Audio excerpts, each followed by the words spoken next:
Class 11 chemistry lesson 1 part 5 आयतन घनत्व ताप तापमापी ताप नापने वाले यंत्र दाब ये सब आपको पढ़ना है। मैं सुनील सर आपका स्वागत करता हूं। मेरे चैनल को आप सब्सक्राइब अवश्य कर लीजिएगा। धन्यवाद। देखो, आज हम लोग क्लास 11 सब्जेक्ट केमिस्ट्री लेसन 1 और पार्ट 5 आज का क्या क्या टॉपिक हम लोग पढ़ेंगे उसकी बात कर रहे हैं। देखो, टॉपिक में सबसे पहले हम लोग जो पढ़ेंगे उसका नाम होगा आयतन। सबसे पहले आयतन, आज इसकी टॉपिक पहले आएगी। दूसरा घनत्व। अच्छा, आयतन का अंग्रेजी में वॉल्यूम कहते हैं, घनत्व को डेंसिटी कहते हैं। तीसरा हम लोग पढ़ेंगे ताप। चौथा हम लोग पढ़ेंगे मापन में अनिश्चितता। मापन में अनिश्चितता।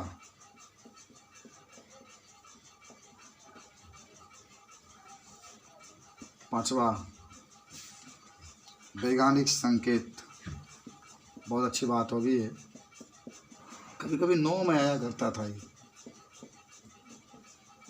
लेकिन अब सब हटा दिया। गुणा और भाग करना, यहाँ पर मैं लिख देता हूँ दशमलव का गुणा और भाग। योग और घटाना भी दशमलव का हम लोग पढ़ेंगे। दशमलव का योग और घटाना। 8 नंबर रहेगा सार्थक अंक। सार्थक अंक। और 9 नंबर रहेगा सार्थक अंक लिखने का नियम। लिखने का नियम। उसके बाद से हमारा टॉपिक आज समाप्त होगा। आज इतना टॉपिक हम लोग को पढ़ा, ठीक है। तो इतना टॉपिक रहेगा, पहले समझो, लिखना बाद में। कोई बताएगा आयतन। आयतन तो जानते ही होंगे। आयतन का मात्रक क्या लिख सकते हैं हम लोग एमकेस पद्धति में? आयतन का मात्रक एमकेस कर पढ़े थे, जिसका पूरा नाम मीटर किलोग्राम सेकेंड होता है। तो एकदम याद रखना कि अगर आयतन के मात्रक एमकेस में पूछेगा तो मीटर क्यू लिखेंगे। होता है लंबाई गुना चौड़ाई गुना ऊंचाई, तो मीटर क्यू हो जाएगा। सीजीएस में पूछेगा तो सेंटीमीटर क्यू हो जाएगा। और एफपीएस में पूछेगा तो एफ क्यू हो जाएगा। घनत्व किसे कहते हैं? द्रव्यमान के जो आयतन होता है, इसके व्युत्क्रम को घनत्व कहते हैं। आप पढ़े भी होंगे। ठोस का आयतन कम होता है लेकिन घनत्व अधिक होता है। गैस का आयतन अधिक होता है क्योंकि गैस जगह ज़्यादा लेता है, इसीलिए उसका घनत्व कम होता है।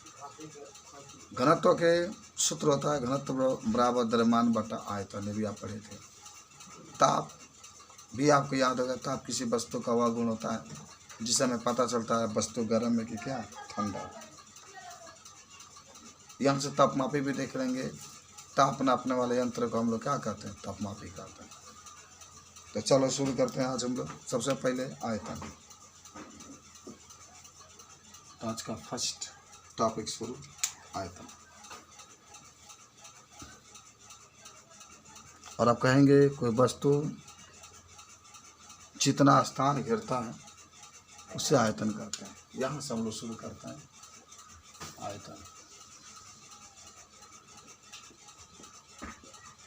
आयतन कोई वस्तु जितना स्थान घेरता है उससे आयतन कहता है। कोई वस्तु जितना स्थान घेरता है उसे आयतन कहते हैं। उसे आयतन कहते हैं। सबसे अधिक आयतन गैस का होता है। जरूर याद रखेंगे आप। आयतन को भी से प्रदर्शित करते हैं। भी से प्रदर्शित करते हैं तथा इसका एमकेएस पद्धति में मात्रक, मीटर क्यूब तथा सीजीएस में सेंटीमीटर क्यूब होता है। और आयतन के दो सूत्र होते हैं। आयतन बराबर लंबाई गुणे चौड़ाई गुणे ऊंचाई, एक ये सूत्र होता है। और दूसरा होता है आयतन बराबर द्रव्यमान बटा घन। ये दो सूत्र। हम लोगों ने देखा आयतन के बारे में कि कोई वस्तु जितना स्थान घेरता है उसको हम लोग आयतन कहते हैं। और आयतन का मात्रा के एमकेएस पद्धति में मीटर क्यूब और सीजीएस में सेंटीमीटर क्यूब होता है। ठीक है, ये क्वेश्चन हम लोग सॉल्व करेंगे इस पर।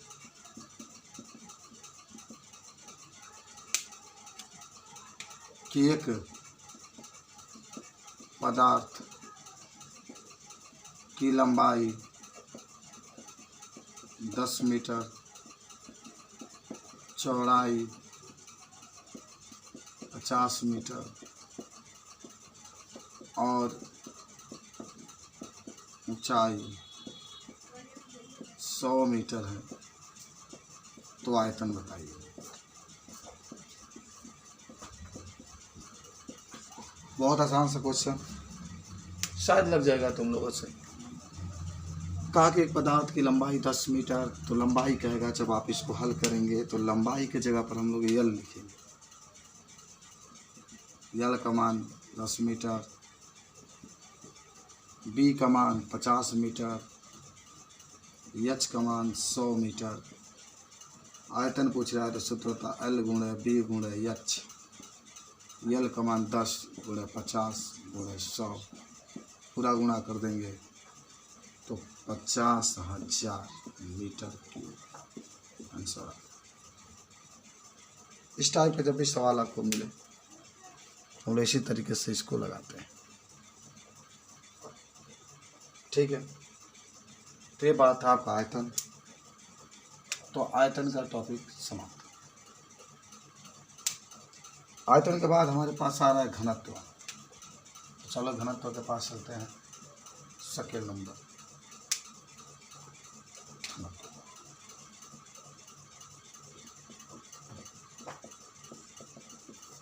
किसी पदार्थ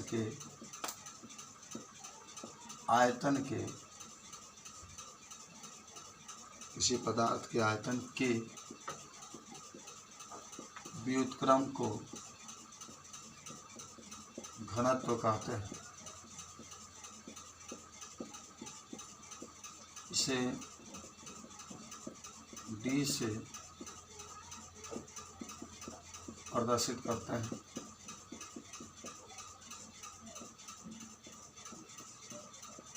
इसका मात्रक किलोग्राम प्रति मीटर क्यूब होता है। जिस वस्तु का आयतन अधिक होता है उसका घनत्व कम होता है। जिस वस्तु का आयतन अधिक होता है उसका घनत्व कम होता है।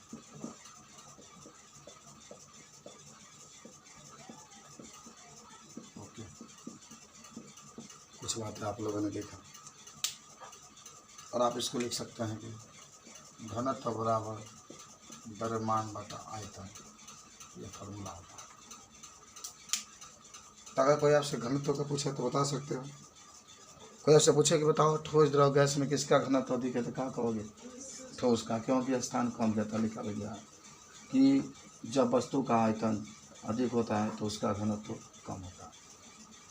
घनत्व का मात्रक यहीं से निकाल लेना। यम का किलोग्राम होता है और जो आयतन है उसका मीटर क्यूब होता है, तो किलोग्राम प्रति मीटर क्यूब एम कैस में होगा।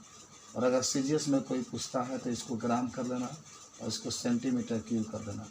तो ग्राम प्रति सेंटीमीटर क्यूब सीजीएस में बता देना और एम कैस में किलोग्राम प्रति मीटर क्यूब बता दोगे। ठीक है, चलो एक क्वेश्चन इस पर हम लोग लगा लेते हैं थोड़ा सा। क्वेश्चन नंबर फर्स्ट, एक वस्तु का द्रव्यमान 50 किलोग्राम तथा आयतन 100 मीटर क्यूब है, तो घनत्व बताइए। तो घनत्व बताइए। चलो इसको हल करते हैं हम लोग। क्वेश्चन में दिखा रहा है कि वस्तु का द्रव्यमान 50 किलोग्राम है, तो m का मान 50 किलोग्राम और v का मान 100 मीटर क्यूब है। और घनत्व पूछा है तो d आपको पूछ रहा है। और याद होगा घनत्व बराबर होता है द्रव्यमान बटा आयतन। जहाँ द्रव्यमान है तहाँ 50, जहाँ आयतन है तहाँ 100। ये कैंसिल, 2 बार में 1/2 भाग दे देंगे 0.5 और मात्रक हो जाएगा किलोग्राम प्रति मीटर क्यूब। तो इस तरीके से ये भी सवाल लगा सकते हैं।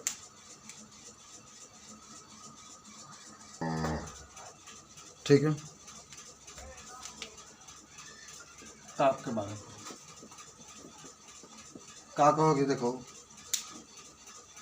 ताप क्या होता है। अगर आपसे कोई पूछे कि बताओ ताप क्या है, तो आप कहेंगे कि ताप किसी वस्तु का वह गुण होता है जिससे हमें पता चलता है वस्तु गर्म है कि ठंडा।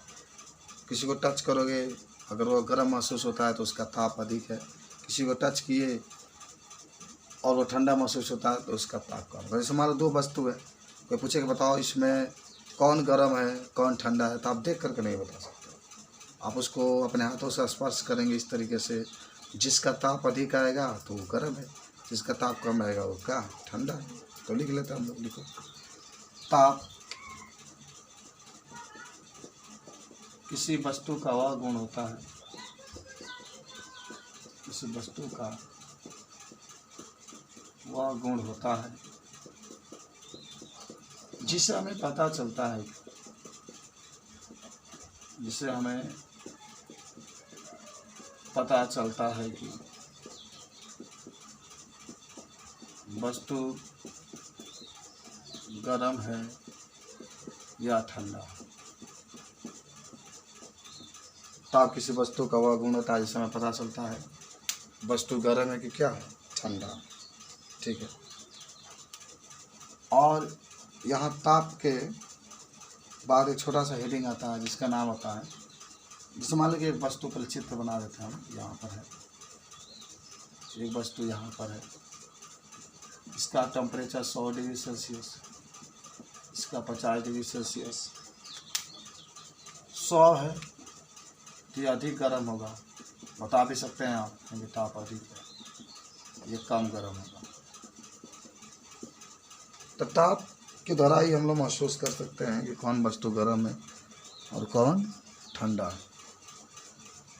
उसके बाद से होता है तापमापी। ताप के बाद तापमापी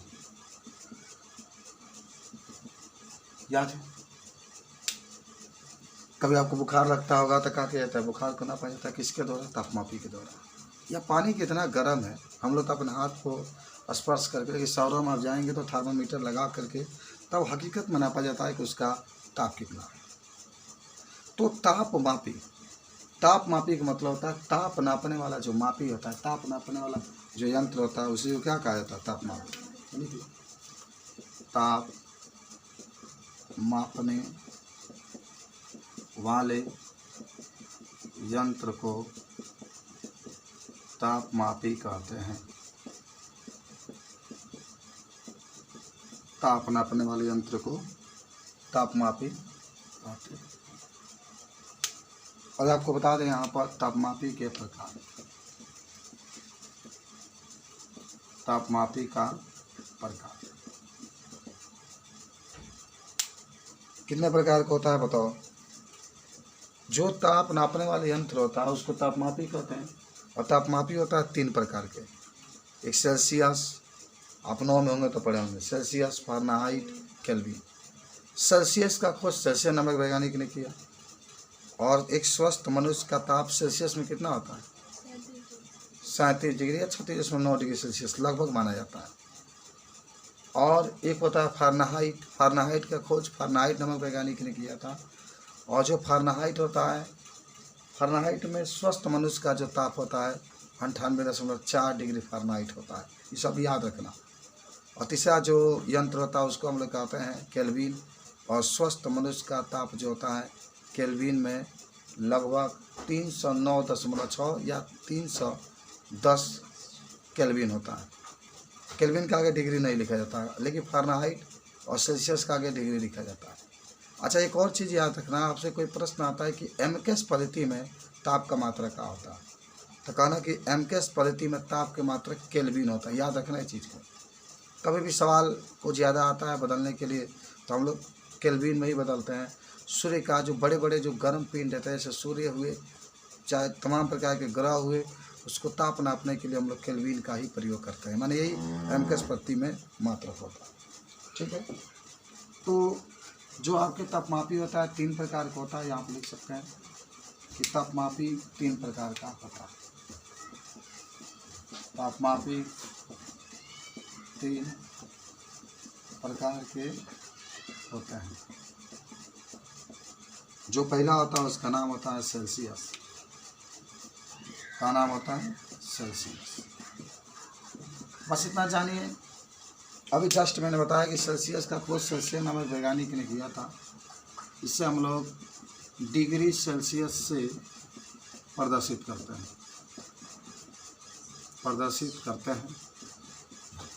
और ये कई बार कंपटीशन में पूछा जाता है कि एक स्वस्थ मनुष्य का ताप सेल्सियस में लगभग 37 डिग्री सेल्सियस होता है। लेकिन ये कभी मत भूलना। सेल्सियस के बाद जस्ट हम लोग दूसरा जब आते हैं तो उसका नाम होता है फ़ारेनहाइट। तो ये भी आपको याद होगा, कहेंगे सर फ़ारेनहाइट का खोज फ़ारेनहाइट नामक वैज्ञानिक ने किया था। और इसे हम लोग डिग्री फ़ारेनहाइट से प्रदर्शित करते हैं। कह सकते हैं कि एक स्वस्थ मनुष्य का जो ताप होता है वह 98.4 डिग्री फ़ारेनहाइट होता है। एक स्वस्थ मनुष्य का ताप 98.4 डिग्री फ़ारेनहाइट होता है। ठीक है। और 3 नंबर जो हमारे पास आता है उसका नाम होता है केल्विन। केल्विन होता है। और आप कह सकते हैं कि केल्विन जो होता है एमकेएस पद्धति में ताप का मात्रक होता है। इसका खोज केल्विन नामक वैज्ञानिक ने किया था। लिख सकते हैं केल्विन ताप का एमकेएस पद्धति में मात्रक होता है। और एक स्वस्थ मनुष्य का ताप केल्विन में 310 केल्विन होता है। यह भी आपको याद हो गया। कई बार एक क्वेश्चन एक आता है, देख लेना कि सेल्सियस और फ़ारेनहाइट में संबंध। सेल्सियस और फ़ारेनहाइट में संबंध का सूत्र कहना कि होता है C/5 बराबर F-32/9, ये आपका होता है। उसके बाद से हमारे पास 5 नंबर होता है केल्विन और सेल्सियस में संबंध का सूत्र। सेल्सियस, केल्विन और सेल्सियस में संबंध का सूत्र तो K बराबर 273 + C। ये सब है फार्मूला। कई बार आपसे प्रश्न देता है फ़ारेनहाइट नामक वैज्ञानिक ने, माने जो नाम है उसी वैज्ञानिक ने किया। केल्विन का केल्विन नामक वैज्ञानिक ने किया। देख लो, हाई बहुत इंपॉर्टेंट है। सेल्सियस और फ़ारेनहाइट में संबंध का सूत्र तो C/5 बराबर F-32/9। C जानते हैं, सेल्सियस का मान है, F आपके फ़ारेनहाइट का मान है। केल्विन और सेल्सियस में संबंध का सूत्र तो K बराबर 273 + C। ठीक है, ये दोनों संबंध आपको याद होना चाहिए। कुछ क्वेश्चन लगा लेते हैं हम लोग इस पर, तब आगे बढ़ रहे हैं।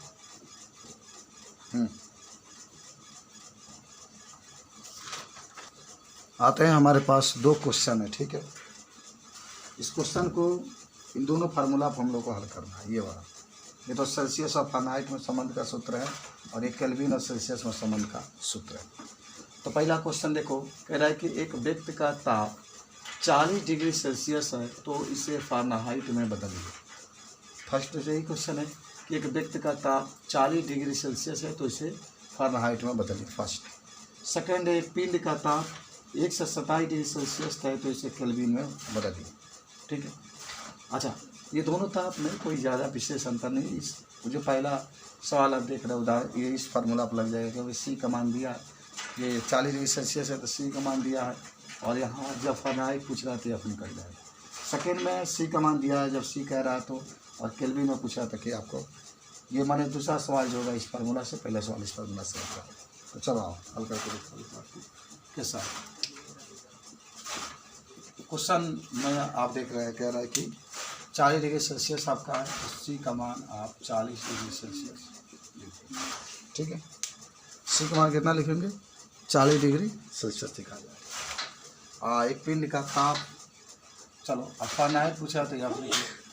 सूत्र का हुआ हमारे पास C/5 बराबर F-32/9, जहाँ C आता है 40, 40/5 बराबर F-32/9। काटो इसको 8 बार में, गुणा करो 8 9 72 बराबर F-32 72 प्लस 32 बराबर F 2 2 4 7 3 10 104 डिग्री फ़ारेनहाइट आपका कहा गया F का मान, या आप यहाँ पर लिख सकते हैं F बराबर 104 डिग्री फ़ारेनहाइट हमारे का आंसर।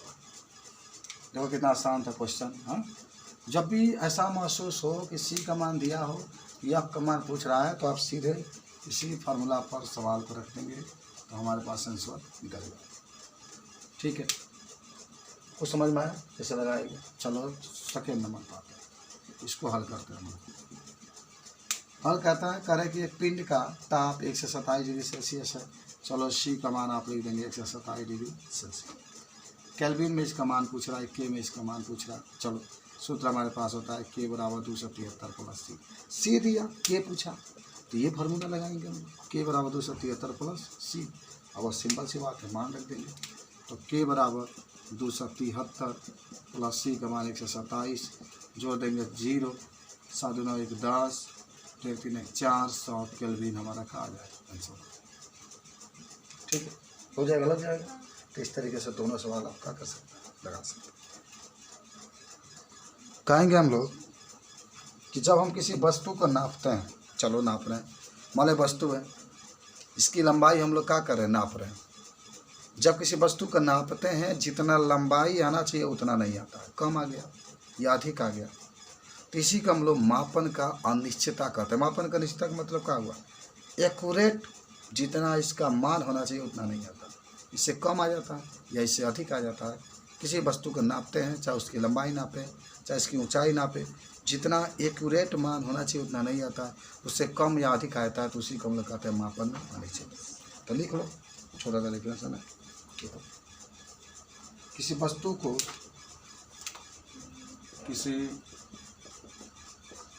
को नापने में आयाम, माप या मान वस्तु के वास्तविक मान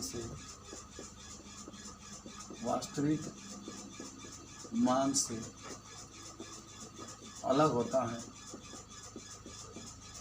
तो उसे मापन में अनिश्चितता कहते हैं।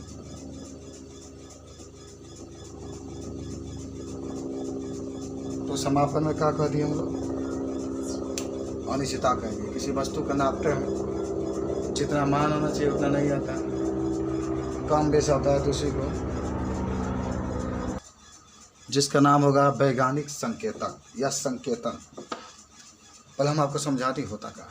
सुनो, कोई भी संख्या है, चाहे कोई भी लिखिए, 10 लाख है, 20 लाख है, 30 लाख है, कोई भी संख्या है, यदि उस संख्या में पहले अंक के बाद दशमलव लगा दिया जाता है, पहले अंक के बाद क्या लगा हो? दशमलव लगा हो, तो उसी को हम लोग कहते हैं वैज्ञानिक संकेतक। बस इतना जानो। कितना भी बड़ा संख्या जैसे भी लिखेंगे, हमेशा अगर पहले अंक के बाद दशमलव लगाया जाता है उसी को वैज्ञानिक संकेतक कहते हैं। और आज नहीं, जब तक आप पढ़ेंगे, कोई भी प्रश्न को हल करेंगे तो हमेशा हम उसे पहले अंक के बाद दशमलव को लगाते हैं। सुनो, सुनो, ये जैसे पहला अंक है, यदि दशमलव बाएं से, अगर हम लोग बाएं से दशमलव को उठाकर पहले अंक के बाद लेकर आएंगे तो जितना अंक इधर लेकर आएंगे उतना 10 के ऊपर घात में लिखेंगे, लेकिन माइनस के साथ लिखेंगे। जैसे मान लो कहिए 0.05, यहाँ पर दे दिया आपका 0.05 दे दिया, और हमें दशमलव लगाना है 2 अंक के बाद, माने हमेशा पहले अंक जो अंक होगा उसके बाद दशमलव होना चाहिए। तो जब दशमलव को उठा के इसके पास लेकर आएंगे तो 5 तो रहेगा, लेकिन हम लोग 10 के ऊपर कितना लिखेंगे?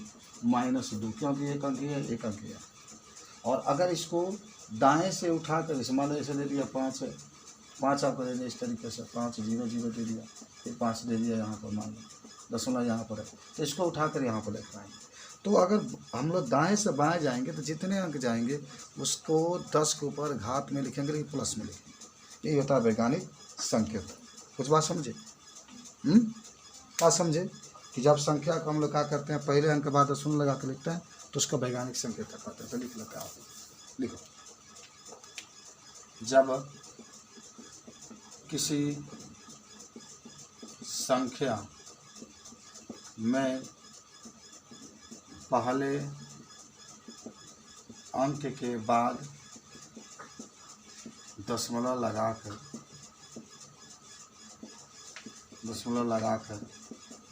लिखते हैं तो इसे वैज्ञानिक संकेतक कहते हैं। तो इसे वैज्ञानिक संकेतन कहते हैं। जैसे मान लीजिए उदाहरण हमारे पास है, यहाँ पर उदाहरण आप देख सकते हैं। उदाहरण 1 है, उदाहरण 2 है, उदाहरण 3 है। मान लीजिए 5.665 है, या 5.66 × 10 के ऊपर 4 है, या 5.32 × 10 के ऊपर -4। ये टोटल जो हम लोग एग्जाम्पल देख रहे हैं सब वैज्ञानिक संकेतक के रूप में, क्योंकि अंक के बाद दशमलव आपके क्या है? उपस्थित है। अंक के बाद क्या है? अंक के बाद दशमलव आपके उपस्थित है। ठीक है। अच्छा, अब हमारे आते हैं कि वैज्ञानिक संकेतक के लिखने का नियम।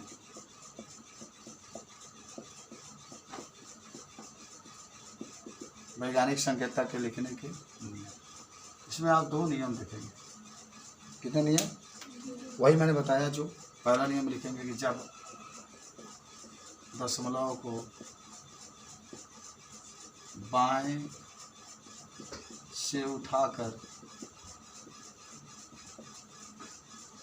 पहले अंक के पास लाते हैं, पहले अंक के बाद लाते हैं, तो जितना अंक लाते हैं, तो जितना अंक लाते हैं उतना हम लोग 10 के ऊपर घात को ऋणात्मक लिखते हैं, उतना 10 के ऊपर माइनस के रूप में लिखते हैं। आज याद कर लेना ना, एक उदाहरण देख लेना कैसे तुम लिखोगे इसको। मान लो तुम्हारे पास दिया यहाँ पर 2, 5, 6 0.00564 है, तो क्या करोगे ना, दशमलव को तो बहुत अच्छे तरीके से लिखना है, इसको सही क्रम में लिखेंगे। वैज्ञानिक संकेतक करोगे यहाँ पे, वैज्ञानिक संकेतन दशमलव को उठाकर 5 के बाद लेकर आएंगे, 5.64 गुणे और 3 अंक लेकर आ रहे हैं, 10 के माइनस 3 हमारा आंसर है। 5.64 गुणे 10 के माइनस 3, देख लो 1, 2, 3 अंक लेकर आ रहे हैं, तो 10 के माइनस 3 सीख लो ना, कितने अंक लेकर आ रहे हैं? 3, एक ये अंक, एक ये, एक 3 अंक लेकर आ रहे हैं, इसलिए 10 के ऊपर माइनस 3।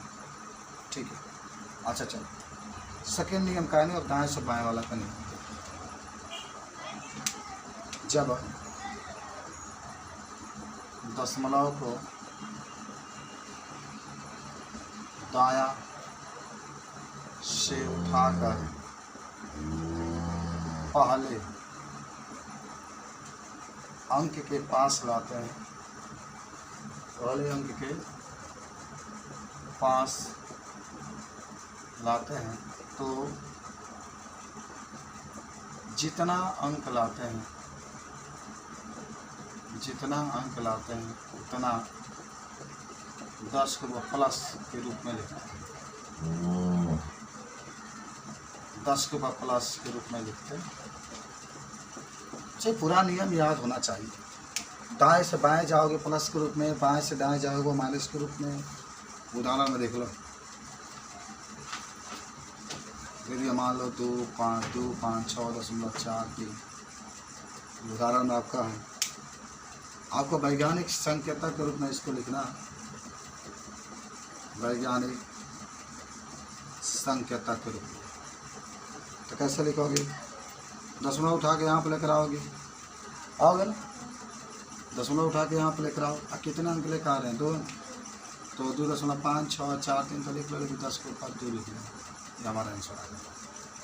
ठीक है, वेट करो इसको।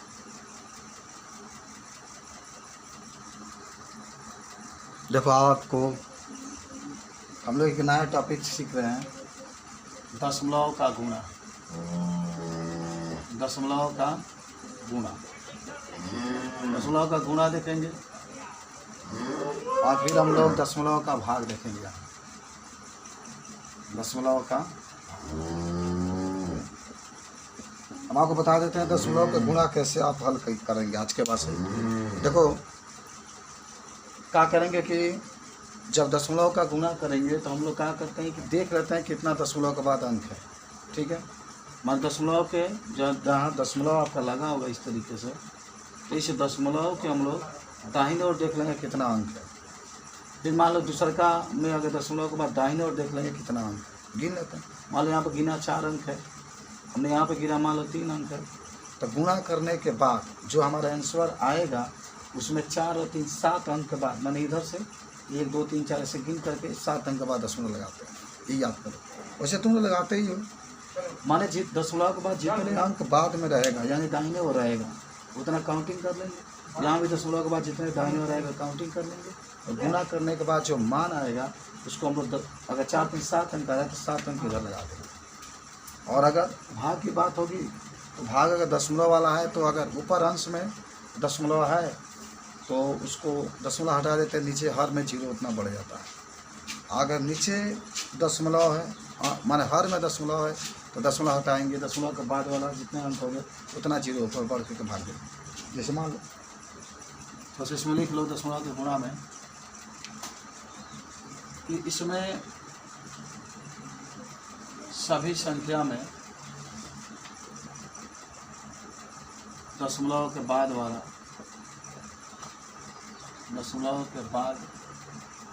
वाला अंक को गिन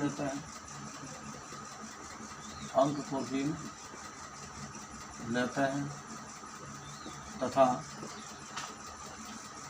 जब उत्तर लिखते हैं तो दाईं ओर से अंक को गिनकर दशमलव लगाते हैं,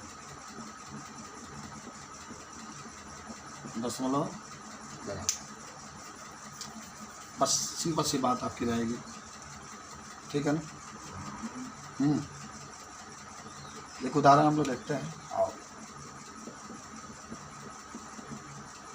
मान लो कि हमारे पास उदाहरण है ऐसे 2.456 गुणे 3.25। किसी ने कहा गुणा करो, चलो देख रहे हैं ऐसे आ सकता है, चाहे जैसे भी आए, 3 अंक भी आ सकता है।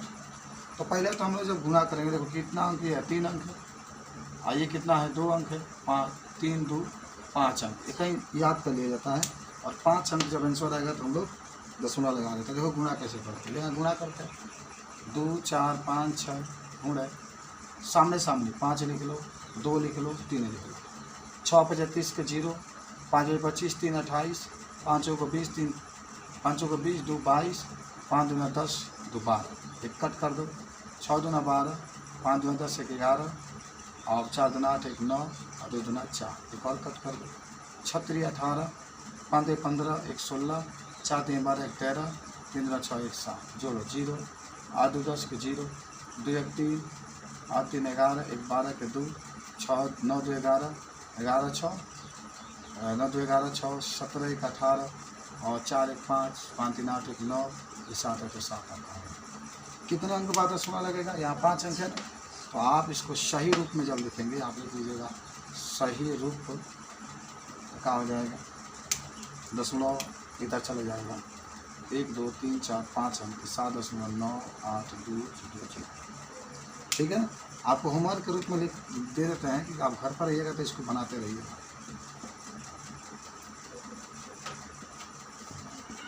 सब पर ही लिखिएगा, ठीक है ना।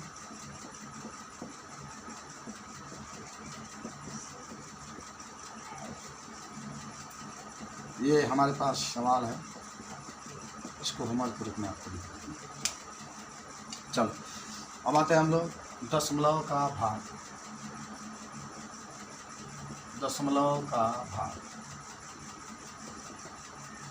इसके बारे में कोई पूछेगा तो कैसे करें, तो मैंने आपको बताया था कि इसमें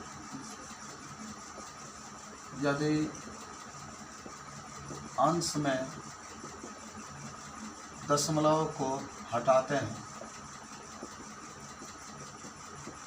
तो उतना शून्य हर में बढ़ जाता है, तथा यदि हर से दशमलव को हटाते हैं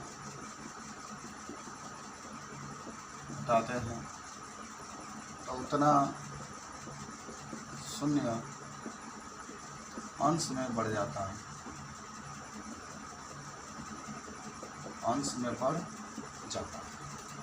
समझ रहे बात को। देखो एक उदाहरण देख लो, मान लो किसी ने कहा आपसे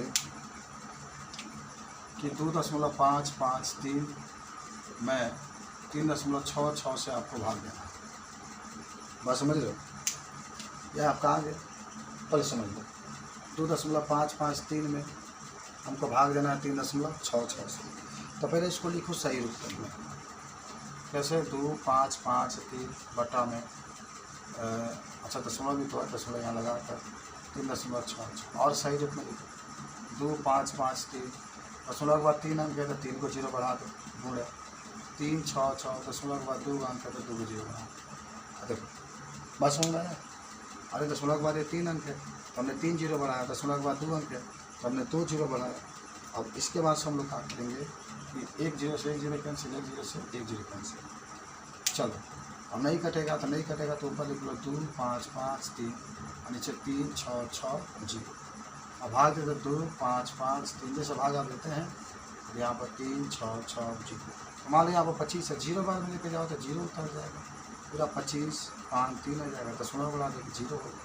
अब इसको लेके जाओ और लेके जाओ 6 9 54 27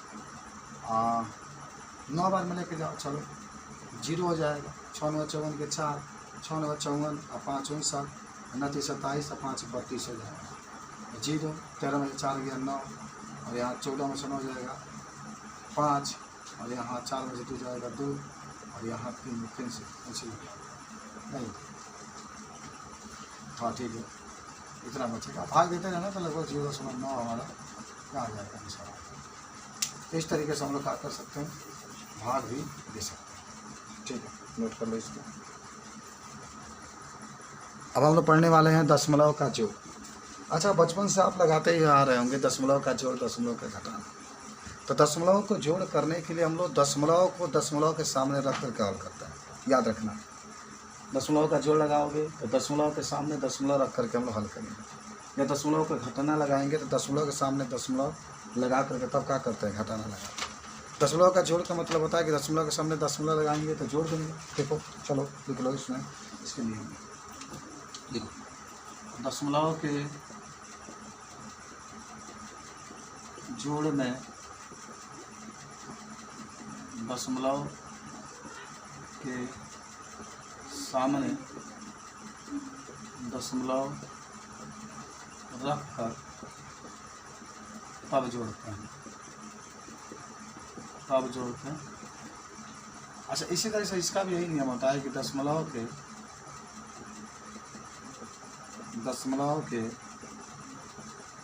घटाना में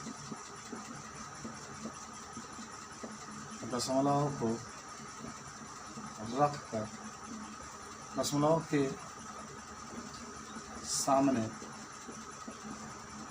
दशमलव को रख कर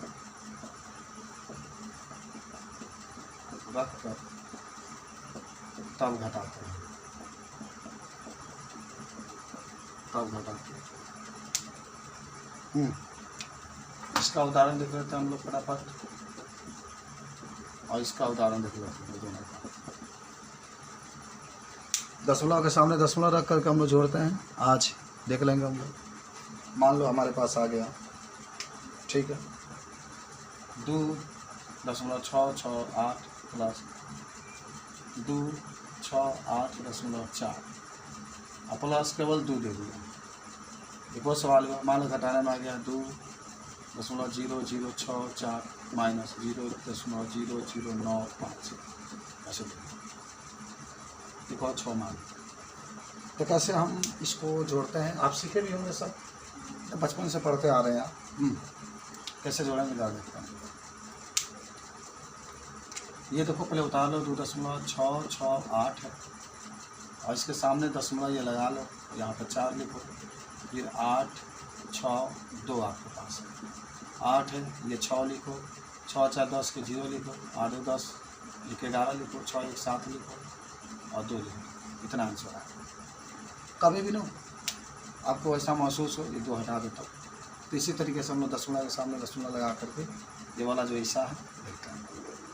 इसको भी घटाना होगा तो दशमलव के सामने दशमलव लगा के इधर घटा देते हैं। आपको कहाँ है 2.0064 है, इसके सामने माइनस है तो माइनस, दशमलव के सामने दशमलव लगा दो और 0.0956। अच्छा बताओ तुम समझो ब्लैक बोर्ड पर, यहाँ 0.00956 है तो 6 तो एक अधिक है, तो नीचे में जितना भी अधिक रहता है ऊपर उतना हम लोग 0 बढ़ा देते हैं। यहाँ पर 0 बढ़ा देते, एक और आगे रहता है तो एक और 0 बढ़ा सकते हैं, नीचे ही बढ़ा ऊपर ही बढ़ा सकते हैं। देख लें, हटा दो। चलो 10 में से 6 दिया 4, यहाँ बचेगा आपके 14, यहाँ तो 13 बचेगा, 13 मशीन 5 गया 8 बचेगा, यहाँ 15 मशीन हो गया 6, यहाँ 9 बचेगा, यहाँ 9 बचेगा, यहाँ 1 बचेगा, तो इतना हमारा का आ जाएगा इस बार। नोट करो। तो आज का टॉपिक समाप्त करते हैं।